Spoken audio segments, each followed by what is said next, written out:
Hey everybody, welcome to Unit 2, Video 6. This is an introduction to arc length and area of a sector.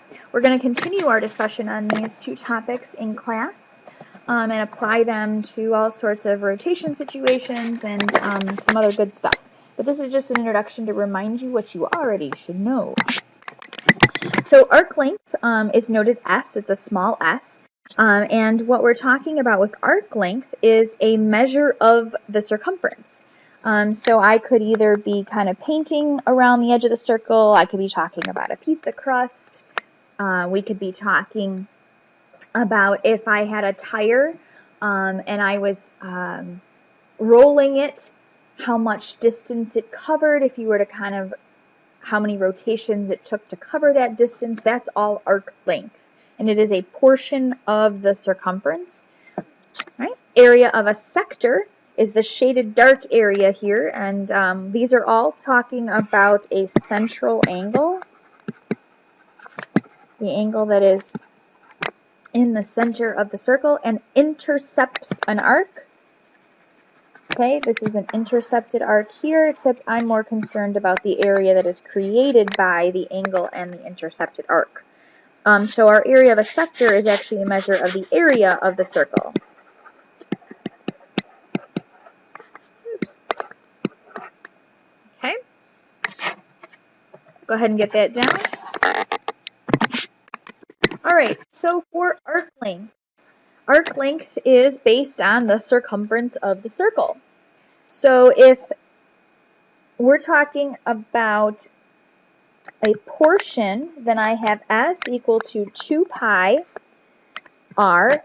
That's the entire circumference, but I only want a measure of that, of the entire circle. So this gives us the portion part. Okay, so maybe I want 60 degrees, maybe I want 183.5 degrees. Whatever it is, that's our portion. Well, what happens here is my 2 pi's cancel and S becomes R times theta, and here we have theta in radians.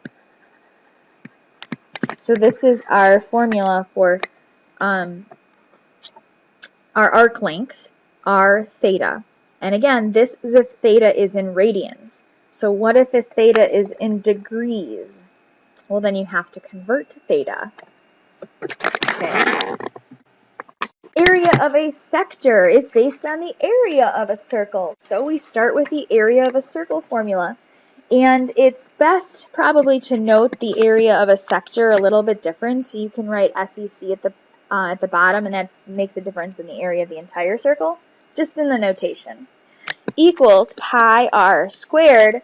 But again, I want a portion of the circle. I don't want the entire area of the circle.